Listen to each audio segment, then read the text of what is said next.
adamant versus stubborn. So ano ba talagang pinagkaiba nito mga ka-mindset? Okay, sa video ito, gagawa natin ng pinakasimpleng explanation, pinakasimpleng paliwanag, ang adamant versus stubborn. Okay, una, adamant. Ito ay tumutukoy sa isang tao, sa kanyang paniniwala, sa kanyang kinagisnan.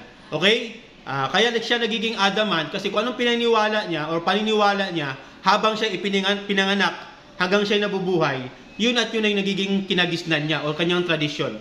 Halimbawa, ako bilang isang Katoliko, so naniniwala ako sa sign of the cross.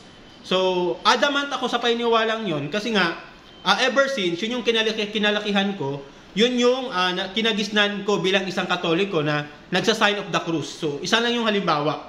Pangalawang halimbawa, ako bilang isang manager ng store or ng isang team, meron akong paniniwala na always smile and every day. Always smile. Always be positive every day.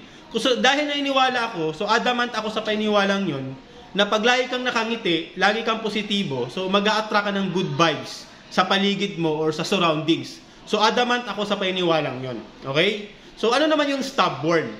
So, yung stubborn, sila yung mga taong madalas, kaakibat nito, minsan ay kadalasan ay negatibo.